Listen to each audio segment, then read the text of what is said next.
Okay, welcome back to class. Today we are going to be discussing the documents that were at the end of your reading. So contradictory documents affecting the Palestinian-Israeli conflict. I'm going to pass out, these documents are on here. The map didn't print in color, so sorry. But these documents are here. So the first one we're going to be discussing is the McMahon correspondence, the Sykes-Picot Agreement, and the Balfour Declaration. The reason we're discussing these today is because your midterm essays are going to be due soon, and you are supposed to use all of these documents in your midterm essay. And so just a little recap of what we talked about last class is, so we started with the Zionist movement. This is beginning late 19th century to the 20th century. Some of the roots were in anti-Semitism, and the rise of secular nationalism in Europe kind of gave rise to Jewish nationalism. We talked about Theodor Herzl, who was a middle-class Hungarian Jew. He was a journalist, and he wrote, I might butcher this, Der Jungestaat, also the Jewish state, and so he published that, and we talked about that. We talked about, again, secular nationalism, and in relation to the Jews, we talked about how Zionism wasn't as religious as some people believe. It was not necessarily a religious movement, but the Jews wanted Palestine as a state for the Jews, but not necessarily a Jewish state religiously. And then we talked about the founding of the World Zionist Organization. And then recap continued. So the first and second Aliyah, does anyone know or remember what the Aliyah was? Kyle? The Aliyah is the going up, and so it's when the Jews kind of return to Israel from wherever they lived all over the world. Yes. So it is the immigration of Jews to Palestine. So we discussed the first Aliyah starting 1881, and the second Aliyah from 1904 going into the First World War.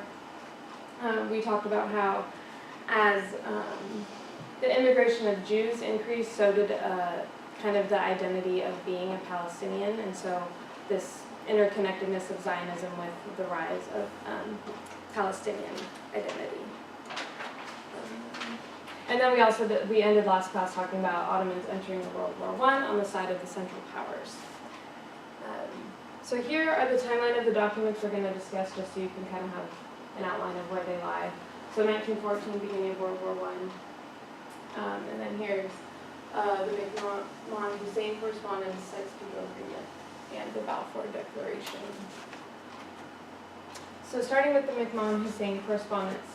So, catch up on my notes. So it was a series of 10 letters written between 1915 and 1916.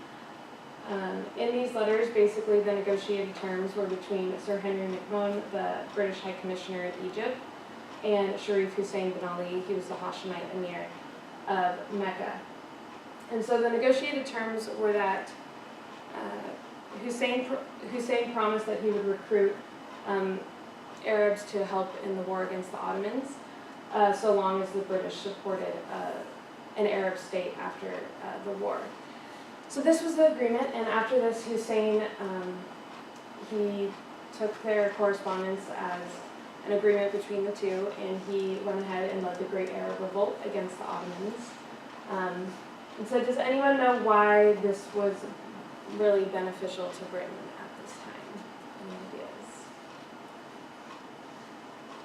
Probably trade negotiations, because the Ottomans were against the British and they held a lot of power in the Mediterranean and the Red Sea, which were huge trade routes. So if the Arabs were fighting against them, then they lost power, and then the Arabs were on the side with the British.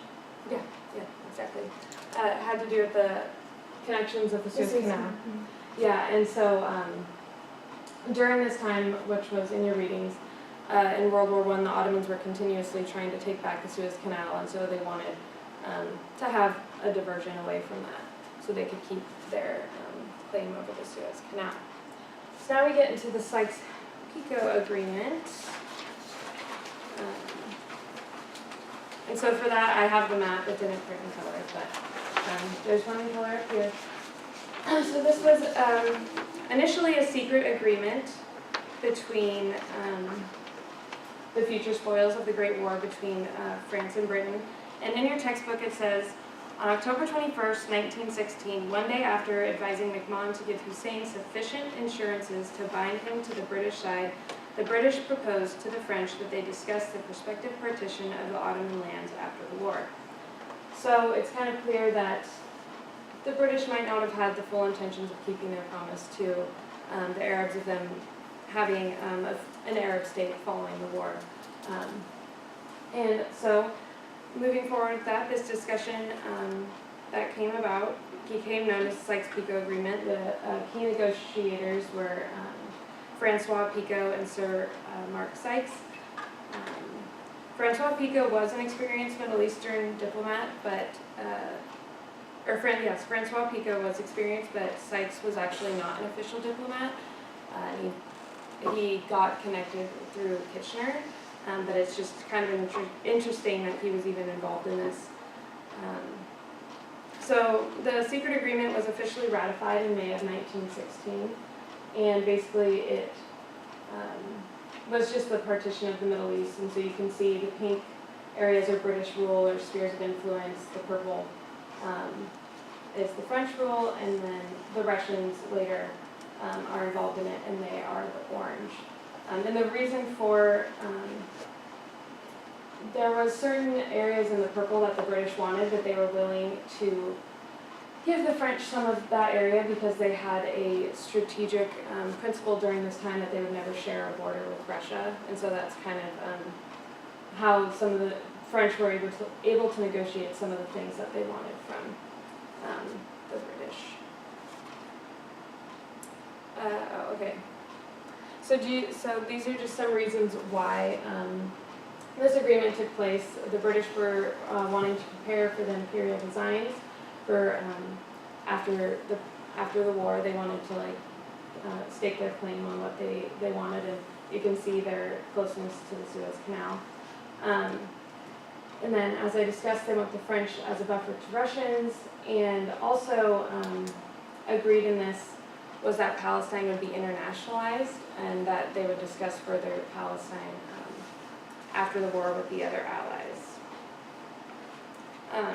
We're going to discuss this later in the course, but the Sykes-Picot Agreement has, to this day, is still affecting the Palestinian-Israeli conflict because it affects the mandate system that is to come that we're going to be talking about in further chapters. And now getting to the Balfour Declaration. So before 1916, the British were not that enthusiastic about Zionism, but their interest increased in 1916. Some of the reasons why were because of they had some genuine sympathy for the Jews and the Zionist movement. Also, they felt that supporting Zionism and making a claim like doing the Balfour Declaration would help them get U.S. support in the war. And also, they liked the idea of a settlement in Palestine of a pro-British Jewish population, so that might protect their interests with the Suez Canal because of the close proximity. And so, on November 2nd, 1917, James Arthur Balfour sends the declaration to Rothschild, who was a prominent Zionist leader. And on your paper, the paper I gave you, it actually shows the progress of how they came to it, and you can see the ways they changed it to make the wording a little bit ambiguous. I'll get into that in a little bit. But so they sent this, and the two main points were His Majesty's government view with favor the establishment in Palestine of a national home for the Jewish people, and then nothing shall be done which may prejudice the civil and religious rights of existing non-Jewish in Palestine. So like I said, it was purposely worded pretty ambiguously by the British. They said a national home, but they didn't specifically state the national home, which the Zionists, some Zionists were actually upset by the wording, but they were able to take advantage of it because the document did not directly refer to the Palestinians at all. It just said non-Jewish in Palestine. And it did not mention their political or national rights, it only mentioned their civil and religious rights. So that was kind of how the Zionists were able to eventually take advantage of this when moving forward in Israel. And then in relation to today, I have a quote from the British Foreign Secretary Jack Straw, and he said, "A lot of the problems we are having to," and this was in 2002, "a lot of the problems we are having to deal with now, a lot of the problems we are having to deal with now, or that I have to deal with now, are a consequence of our colonial past. The Balfour Declaration and the contradictory assurances which were being given to Palestinians in private at the same time as they were being given to the Israelis. Again, an interesting history for us, but not an entirely honorable one that we still have to deal with."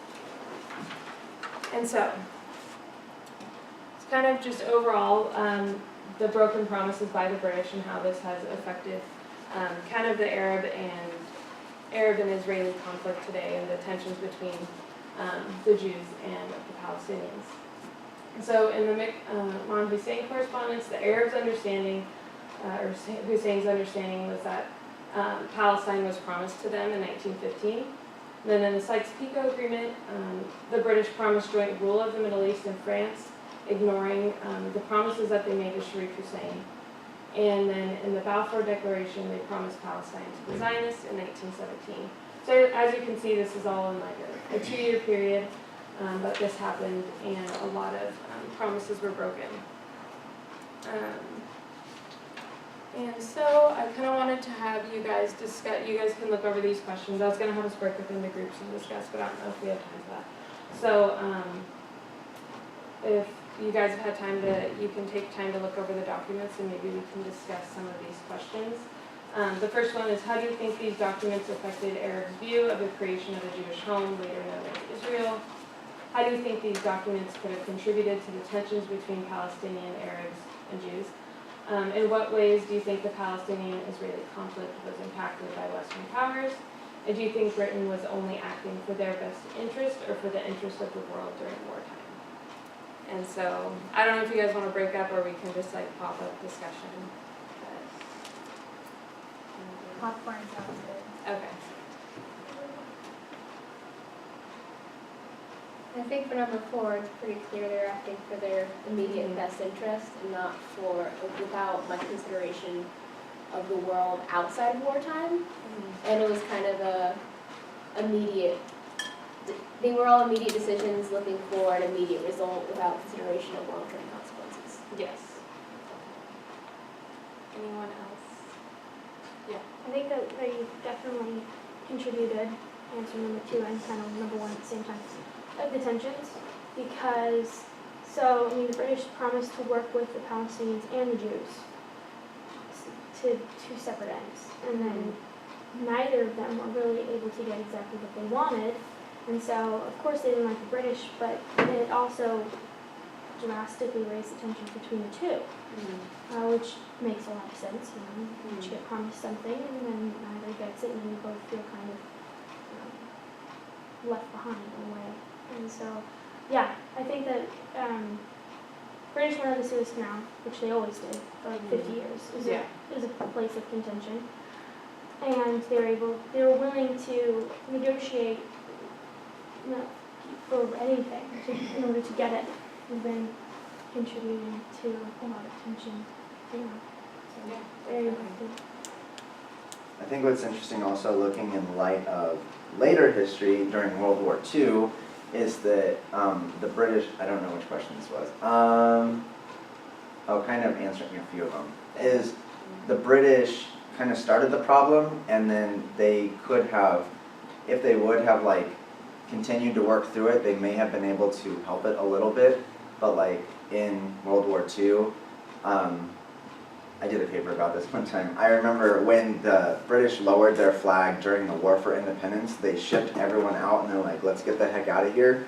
They started the problem and then everyone started fighting and they're like, okay, we're getting the heck out. Yeah. And then it was like, okay, so, you know, so yeah, I don't know if that really answers one. No, yeah, but it's definitely answered to the situation and British involvement and just Western involvement kind of like meddling in that area and the way it's affected the situation still to this day.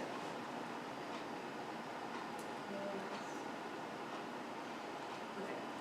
Well, next class, we'll discuss all these and then, we have a journal for this class. And, this is the question you have to answer after your next reading. Did the inclusion of the Balfour Declaration and the Palestine Mandate adhere to or violate the terms of the Covenant of the League of Nations, address ways in which the historical precedent and conflicting view of morality influenced diplomacy and geopolitics? So that is, what you need to write about for your next journal. And, yeah, that's everything.